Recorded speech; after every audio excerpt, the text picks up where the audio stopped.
Support for PhillyCentric comes from Squarespace. Squarespace, for credit card processing on phone and mobile devices. Visit www.squarespace.com/PhillyCentric for a special code providing special offers.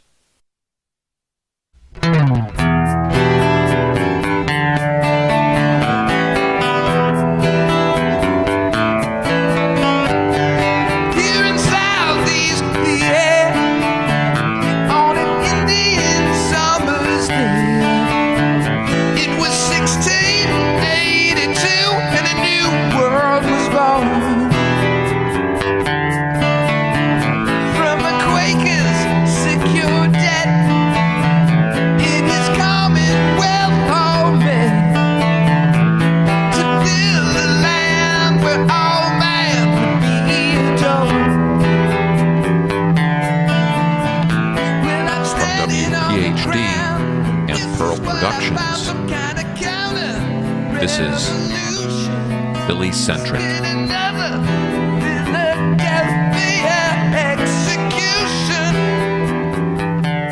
One story, told a week at a time.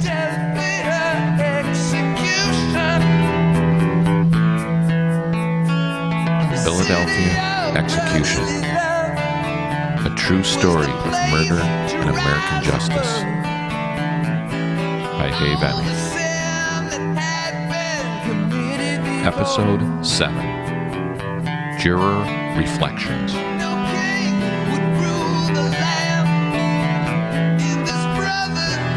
Our work as jurors was complete. We were then all escorted out to the parking garage adjacent to the courthouse by court policemen. No one said much. There was a sense of relief among the group, but also a sense of sadness.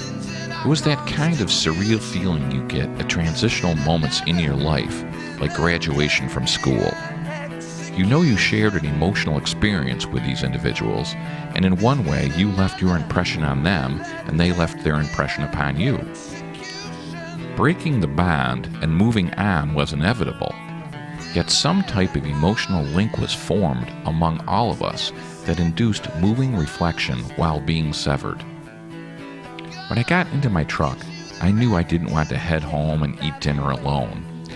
So I went over to my sister's house, who lives less than a mile from me. She was just serving a late dinner to my brother and his girlfriend.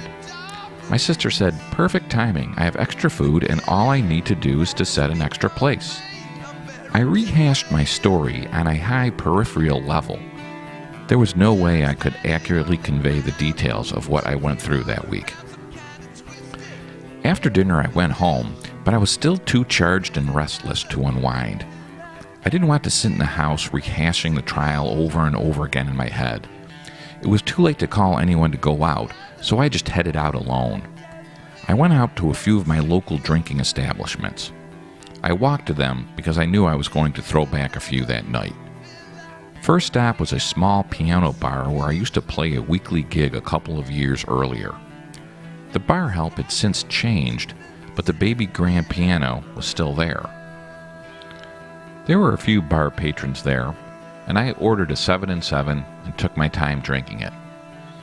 An NBA playoff game was on the bar TV, and it provided a distraction for me.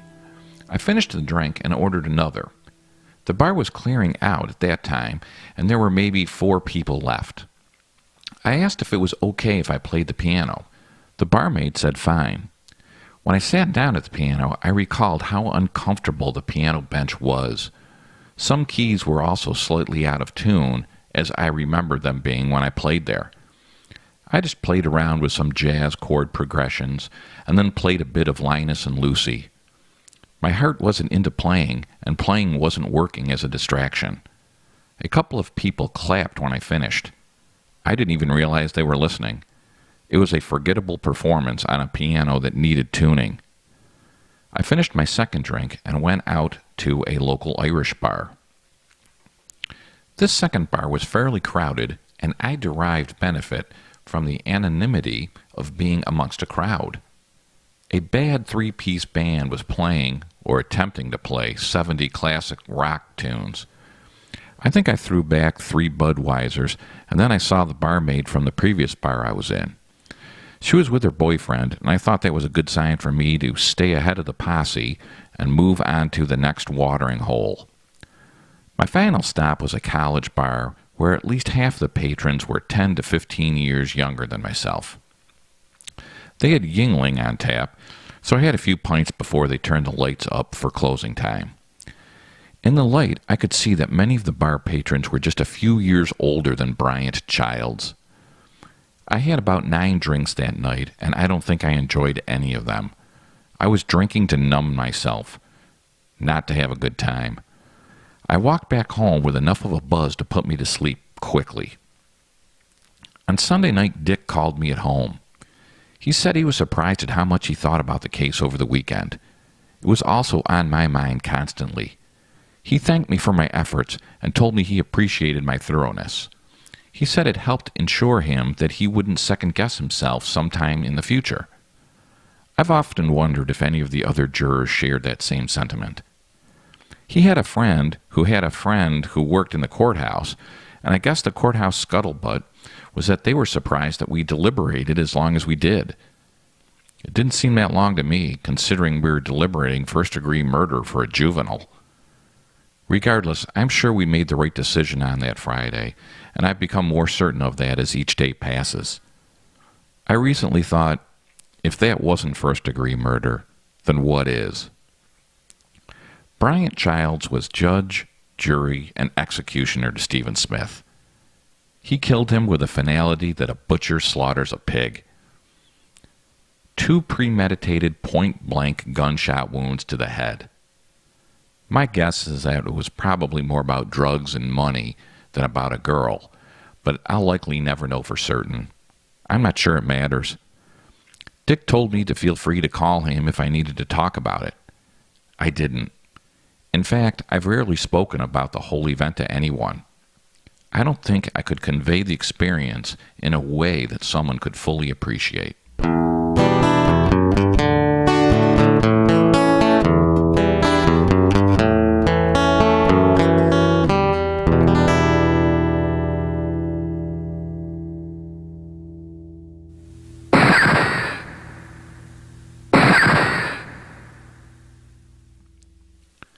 The timing of those 2 gunshots was roughly the duration of time it took for 17-year-old Bryant Childs to terminate the life of 21-year-old Stephen Smith.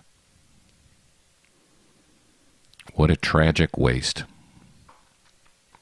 Many thoughts have crossed my mind in the days since this sad story unfolded in front of me. If I had to come up with one word to describe the entire experience, I think it would be Americana. So many elements to the experience were vintage American. It happened in the proximity where the nation started, and in a way I felt the ghosts of our founding fathers surrounding me throughout the week. We were in William Penn's chartered commonwealth, utilizing the standards of civil liberties crafted by Franklin Adams, Madison, Washington, and many others for whom the country is so indebted. Yet at the same time, these white men excluded these same liberties from black Americans. This exclusion would have a ripple effect impacting America to the present day. Many historians feel that one cannot judge the character of our founding fathers by today's standards. Slavery was an institution in many parts of the world predating the founding of our country, and like all men, our founding fathers were a product of their times. Slavery existed in England and Africa and was exported to the West Indies, North America, and South America prior to the forming of the United States. It was a source of labor for our colonial agricultural economy, and in states like Virginia and North Carolina, labor-intensive crops like tobacco were the economic backbone of that society. When cotton production spiraled in the South, those economies became dependent upon slave labor. It is argued that our founding fathers inherited the institution of slavery, and it is woven into the economic structure of their society. so judging them by today's standards is unfair. Analogously, women did not get the right to vote until 1920, and who would think to deny them that right today? Were all American men evil repressors prior to 1920? I think not. So I do believe there is some merit to the product of their times argument.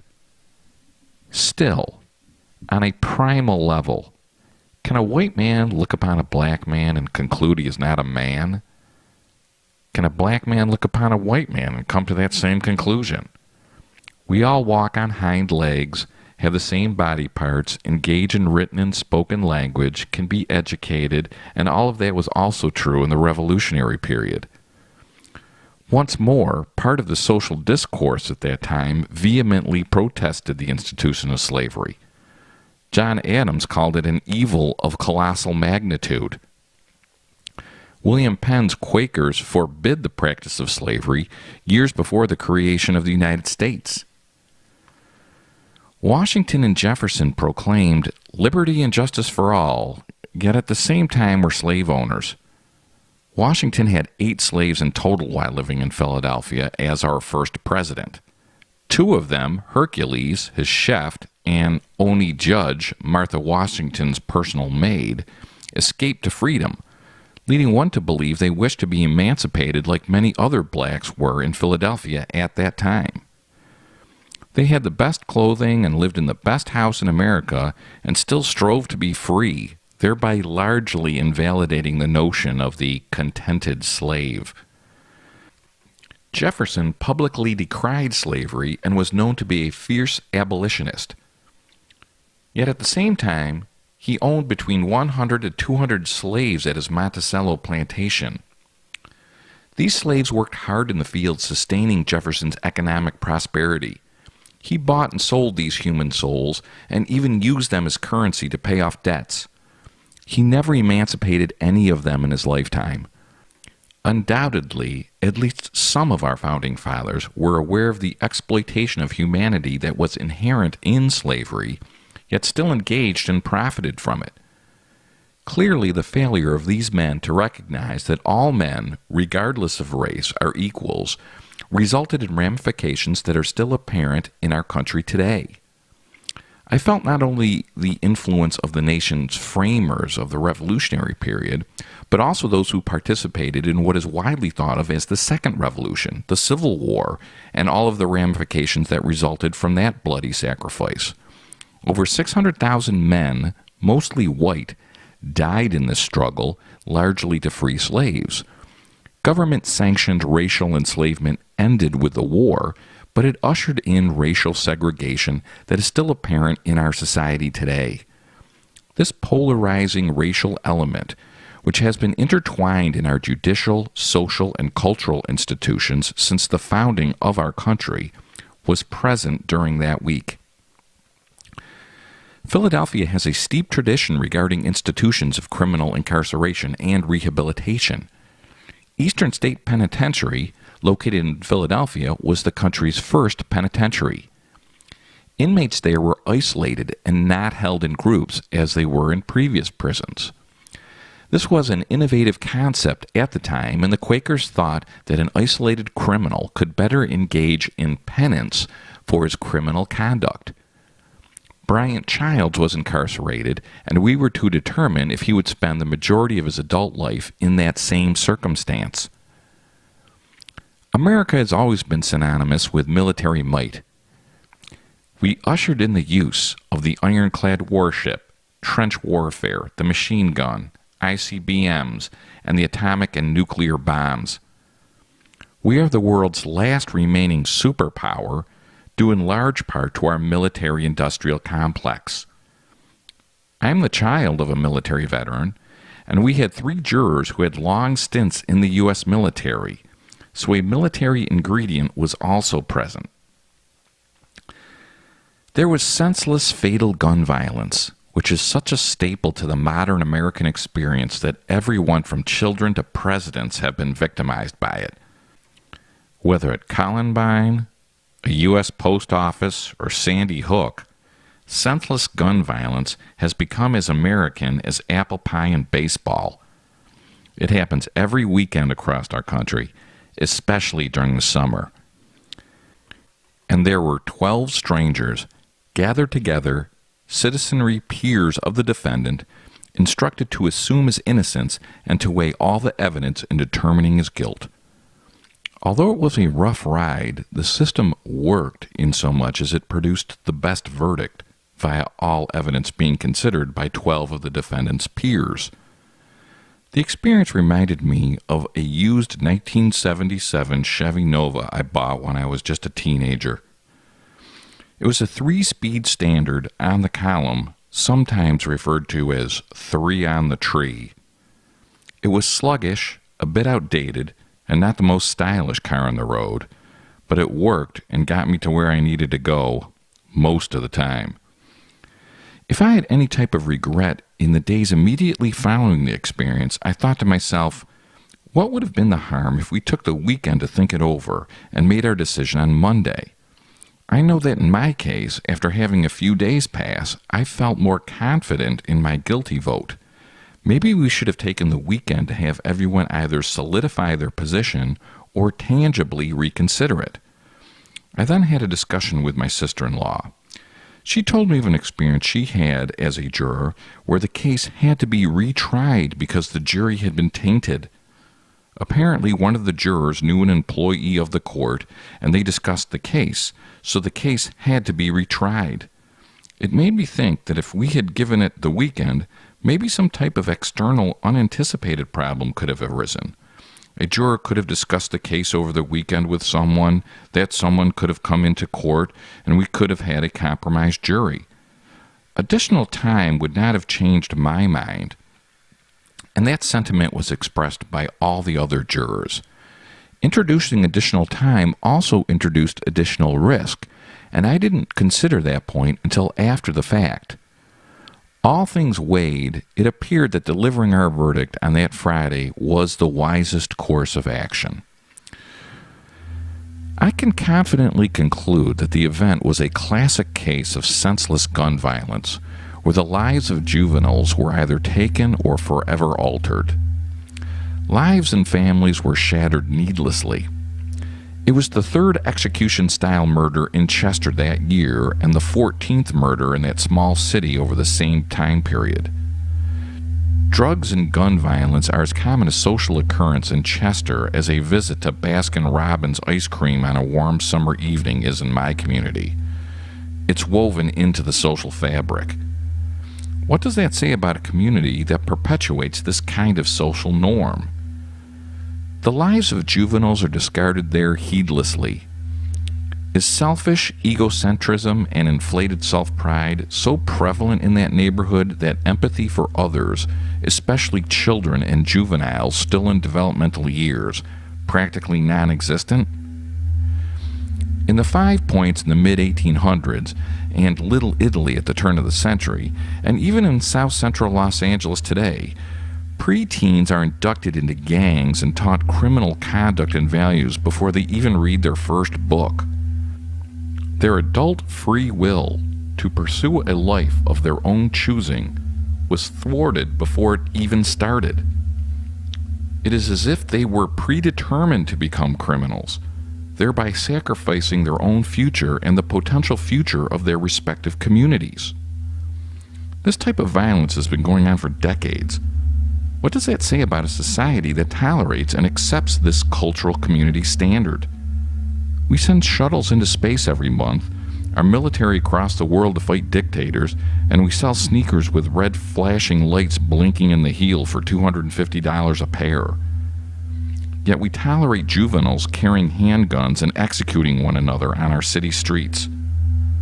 Whether it's Chester, Pennsylvania, New York, Benton Harbor, Michigan, or Englewood, Illinois, it happens all across America, multiple times every weekend, especially during the summer months. Is this such an intricate problem that we as a society do not have the will or capacity to significantly rectify it? I've heard the argument that this type of violent element has always existed in most every society. that if we take steps to curtail it in one area, it will just move to another. I do not put weight in that type of cynical argument, and comparisons to other industrialized countries do not support it. I do not believe that this level of gun violence is intrinsic to our being, or that taking steps to reduce its incidence is beyond our societal capabilities. I do not wish to shift the blame and responsibility of this tragedy away from the perpetrator of the crime and onto society as a whole. Bryant Childs was months away from legal adult status, and by his own free will, he decided to savagely execute an unarmed neighborhood friend. He knew right from wrong at that age, and he has to bear the brunt of responsibility for his own actions. That said, if one does not feel the present American culture intentionally cultivates a criminal class, then the current state of affairs is in close proximity to that condition. Furthermore, shrugging responsibility in pursuit of materialism or personal advancement is being largely complicit in the societal decay. Quote, "It is necessary only for the good man to do nothing for evil to triumph," unquote. That's from Edmund Burke. I also came away from this experience with concerns about our jury system. For those who endorse the system, I do believe we came out with the best verdict possible. For those who wish to see the system reformed, I believe I was the only juror who made every effort to presume the defendant innocent prior to our deliberations. I felt like there was a deluge of a guilty verdict crashing down upon the cracked dam of impartial justice, and I was the only person attempting to strengthen the barrier. If it was not for my efforts, we would have deliberated for less than an hour. Valuable information that further bolstered one side of the case came out of those deliberations. This was important to the pursuit of justice, and it never would have happened if it was not for the efforts of one juror, a person very reluctant to participate in the process to begin with. There have been times that I have thought of this experience in terms of how our judicial process was historically conceived and how it has evolved into what it is today. Clearly, the process is inextricably linked to societal values and norms. William Penn was considered a religious extremist and social rabble-rouser in his time. He was arrested many times in England for creating social disturbances that undermined the reigning aristocracy. Empowering the citizenry was vehemently opposed by England's monarchy. By prompting Penn and his followers to move to America, King Charles II was, in a passive way, exiling religious extremists who were challenging England's entrenched social order. Penn saw this as the perfect opportunity to establish a society based on freedom, liberty, and tolerance. He had a radical notion that all men were created equal and established a society that empowered the citizenry with many rights, including trial by a jury of peers. I also thought of the infamous Salem witch trials, where 20 people were hanged based solely on credible eyewitness testimony.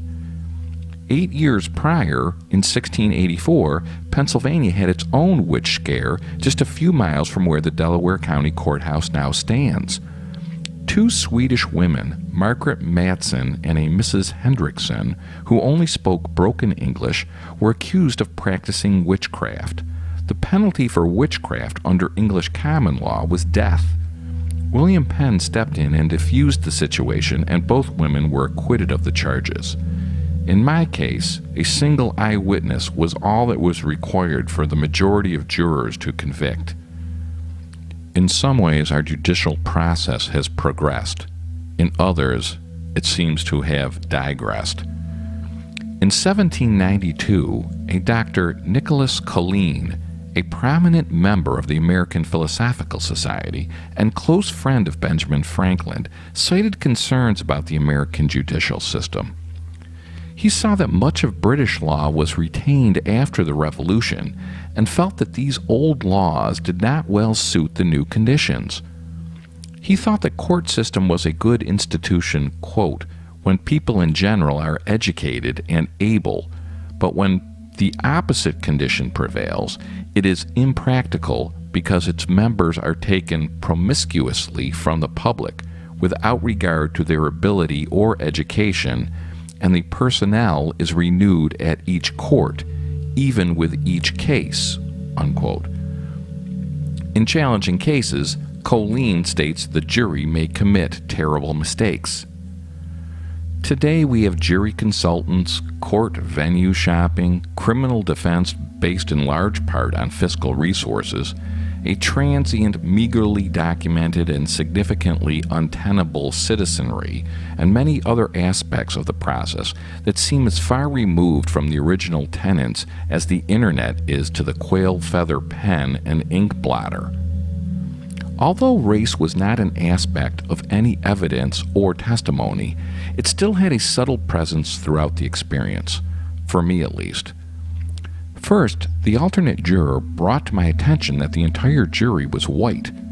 If the crime had no racial aspect, why did this strike this person so profoundly on the first day of jury selection? We had no Asian Americans on the jury either. Why didn't he take note of that?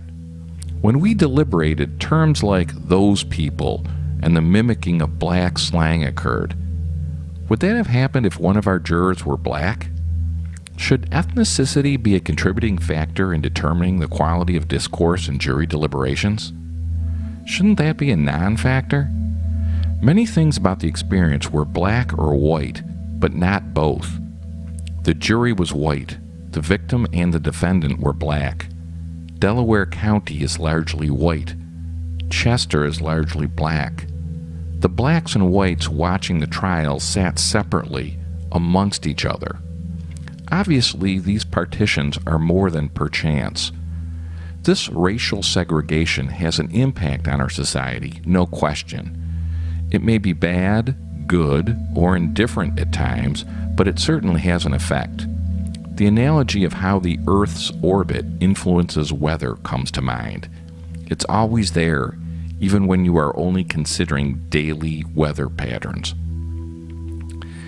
By the mid-1700s, the Quakers in Pennsylvania had made great strides toward religious freedom and racial pluralism. Penn named the capital of his commonwealth Philadelphia, meaning the city of brotherly love. They rejected slavery and sought to give the liberty we seek. They ceded political power to the citizenry of the Commonwealth. Clearly, many of these ideals were adopted by our founding fathers while writing the Constitution in Philadelphia in 1787. Still, Delaware County, Pennsylvania, and the United States for that matter, seem far detached from Penn's utopian societal vision. Media and Chester are originally Quaker settlements dating back to the 1600s. They are separated by just 3 miles of Providence Road. Yet there is such an enormous cultural chasm between the two that they seem like different worlds. How could the proliferation of firearms in our country not be a contributing factor? I'm aware of the adage, guns don't kill people, people kill people. That said, no one could argue that guns quite expeditiously help to grease the skids. William Penn's Quakers were dedicated pacifists who rejected all forms of violence to such an extent as to even disallow participation in the military. In contrast, the abundance of guns in our current society is so rampant that curbing their presence would take decades. In Chester, the town where pacifist Quaker Penn first set foot in America, there are so many bullet shell casings on the streets that often ballistics cannot match a shell casing to a shooting. I think about what I was like when I was 17. I was just learning to drive. Sure, I did some stupid things, but to execute another person I personally knew at point-blank range would be inconceivable. At such a young age, you are so impressionable. Almost everything one does has been taught to you. You're just starting out in life. At that age, about the only thing you develop on your own is a liking for particular foods. You play basketball because you see LeBron James play and you want to be like him. You smoke cigarettes because cool people in movies do. It shows a cavalier attitude toward life, or at least you think it does. Where does someone learn to shoot a handgun at that age, just a few blocks from the house where he, his mother, and family live? Even if you do learn to shoot a handgun, who taught you how to point it at another person? And who showed you how to put it to someone's head and take away all he is or ever will become, forever? To put a pain in families' lives that they will never overcome. Where did you learn all that in 17 years, Bryant Childs? Maybe he learned it from what he saw on the streets of Chester while he was growing up.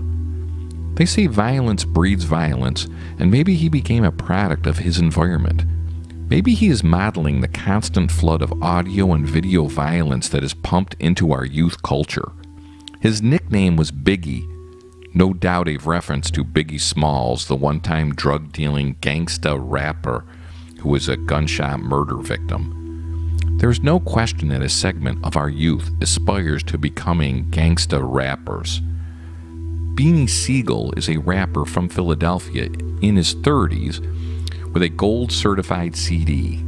He has been arrested at least 5 times on various drug and assault charges and is currently under arrest on an attempted murder charge.